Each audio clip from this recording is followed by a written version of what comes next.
Hello दोस्तों, स्वागत है आप सभी का स्टडी लवर आर्यन चैनल में।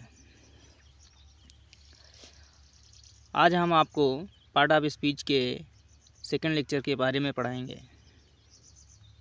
सेकंड लेक्चर है आपका प्रोनाउन। प्रोनाउन मीन्स होता है सर्वनाम। प्रोनाउन की डिफिनीशन होती है, परिभाषा होती है, a pronoun is a word used instead of a noun. जो नाउन के स्थान पर यूज हो वो प्रोनाउन कहलाता है। साधारण शब्दों में अर्थार्थ क्या है? अर्थार्थ वह शब्द है जिसे हम नाउन के स्थान पर प्रयोग करते हैं। किसके स्थान पर प्रयोग किया जाएगा? प्रोनाउन नाउन के स्थान पर प्रयोग करते हैं, उसे क्या कहा जाता है? सर्वनाम या प्रोनाउन कहते हैं। प्रोनाउन होते कौन कौन से हैं ये थोड़ा ओरल कर लेते हैं। जैसे प्रोनाउन आई है, वी है, यू है, सी है, ही है, दे है, इट है, ये आदि वर्ड प्रोनाउन के होते हैं। एग्जाम्पल देख लेते हैं। जैसे यूज इनका कैसे होता है प्रोनाउन नाउन के स्थान पर। Rohit is a good boy. Rohit is a good boy. और फिर दूसरे सेंटेंस में बोला ही इज माई फ्रेंड। तो बोला ये जा रहा रोहित के स्थान पर जो प्रोनाउन यूज हो रहा, प्रोनाउन वर्ड ही क्या है? रोहित के प्लेस पर यूज हो रहा है। तो वह मेरा दोस्त है, ये क्या है? प्रोनाउन है। और रोहित क्या है? नाउन है ना, उसके स्थान पर ये वर्ड यूज हो रहा है। नेक्स्ट सेंटेंस में आप देखिएगा कि अमीरा इज ए ब्यूटीफुल गर्ल। अमीरा एक सुंदर लड़की है। सी इज 10 ईयर ओल्ड। अब अमीरा के प्लेस पर सी यूज हो रहा क्योंकि फीमेल है, फीमेल के लिए सी यूज हो रहा, मतलब अमीरा एक सुंदर लड़की है, वह 10 साल की है। तो ये चीज़ें क्लियर हो गई। नेक्स्ट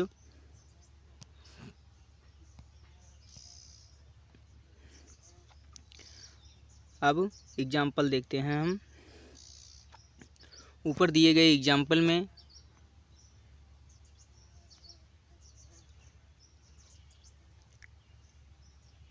नाउन के रूप में रोहित या अमीरा का इस्तेमाल किया गया है ना, जैसे मैंने बताया था आपको। और उसके बाद में प्रोनाउन ही एंड सी का यूज किया गया है ना। हम लोग नाउन की रेपिटेशन से बचने के लिए, है ना, जो नाउन का बार बार प्रोनाउंसिएशन होता है, बार बार रिपीटेशन, बार बार रिपीट होता है, तो उससे बचने के लिए हम प्रोनाउन यूज करते हैं। क्या यूज करते हैं? प्रोनाउन यूज करते हैं। वाक्यों में बार बार एक ही नाउन का प्रयोग करने की सुंदरता खत्म हो जाती है। अगर हम किसी सेंटेंस में बार बार नाउन का यूज करते हैं तो जो सेंटेंस की है, वाक्य की है, सुंदरता खत्म हो जाती है। अगर हम नाउन के स्थान पर प्रोनाउन यूज कर देते हैं तो वाक्य की सुंदरता बढ़ जाती है।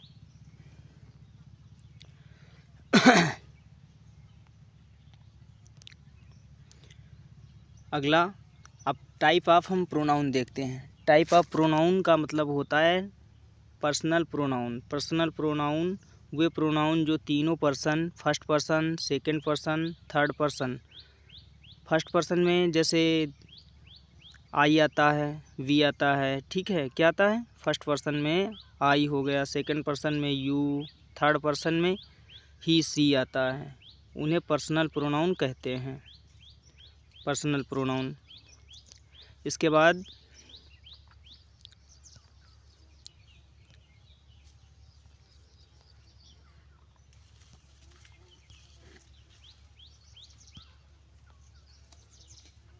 Type of second possessive pronoun. Possessive pronoun, इसके अंतर्गत अधिकार बताने वाले प्रोनाउंस आते हैं। अधिकार बताने वाले जैसे माइन, आवर्स, योर्स, है ना, हर्स, दियर्स, ये अधिकार संबोधन कर रहे हैं प्रोनाउन किसी नाउन का, कि इतने डायरेक्शन में इनका अधिकार है।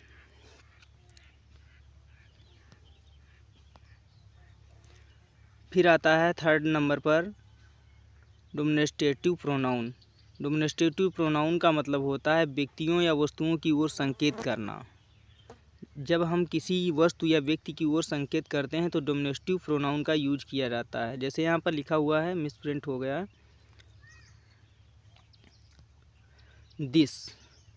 This that these those. ये क्या हैं? किसी चीज़ को संकेत के रूप में कार्य करते हैं। ये वर्ड ऐसे हैं, संकेत प्रदान करते हैं, तो इन्हें हम डोमिनेटिव प्रोनाउन कहते हैं, जिसे संकेतवाचक कहा जाता है। उसके बाद नेक्स्ट है डिस्ट्रीब्यूटिव प्रोनाउन। डिस्ट्रीब्यूटिव प्रोनाउन का मतलब होता है इसके अंतर्गत, मतलब कोई विभाग को, किसी पार्ट को एक अंतर्गत बांटा जाता हो। जैसे ईच प्रत्येक, इधर या नाइदर, ना, एवरी प्रत्येक, नन कोई नहीं, ईटीसी। मतलब ये सर्वनाम ऐसे होते हैं जो दृष्टिवाचक होते हैं किसी सीमा तक, है ना। उसके बाद स्पेशली प्रोनाउन, ऐसे प्रोनाउन जो पारस्परिक संबंध बताते हैं, उन्हें हम रेसिप्रोकल प्रोनाउन कहते हैं। जैसे ईच है, other, each other, on other, है ना। तो इनको पारस्परिक संबंधवाचक सर्वनाम कहा जाता है। क्या कहा जाता है? पारस्परिक संबंधवाचक सर्वनाम कहा जाता है।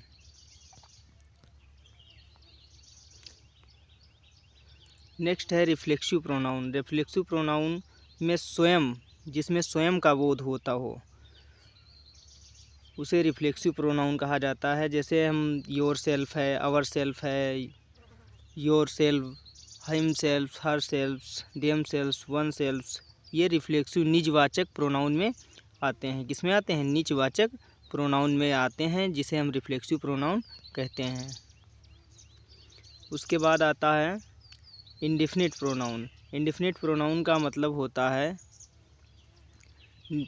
निश्चय, इंडेफिनिट का मतलब अनिश्चितवाचक प्रोनाउन, है ना। इसके अंतर्गत निम्न सर्वनाम आते हैं, जैसे एवरीबॉडी अनिश्चित, है ना। समबॉडी कोई निश्चित नहीं है, प्रत्येक व्यक्ति, ये क्वांटिटी नहीं मालूम कितने पर्सन है। समबॉडी ये नहीं मालूम कितने हैं। नो बॉडी, तो ये anybody, everybody, someone, no one, anyone, everything, something, nothing, anything, ये किस प्रोनाउन में आएंगे? अगर पूछा जाए ये सारे वर्ड, ये इंडेफिनिट प्रोनाउन में आएंगे, जिसे हम अनिश्चितवाचक सर्वनाम कहते हैं।